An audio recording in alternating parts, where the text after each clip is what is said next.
po bang intindi ko po na ang stand ninyo ay hindi nyo kinikilala yung warrant of arrest ng ICC? Tama po ba?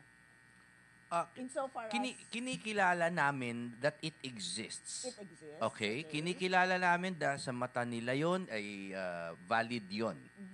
Pero hindi namin kinikilala na enforceable siya. Alright. Okay? It has to go through the proper process as very competently explained by Attorney Bobet. And if this is not enforceable, para lang maliwanag sa ating mga kababayan, bakit nangangailangan pa rin ng protective custody kung hindi naman pala siya enforceable, no? Because they were enforcing it. Ganun lang kasimple.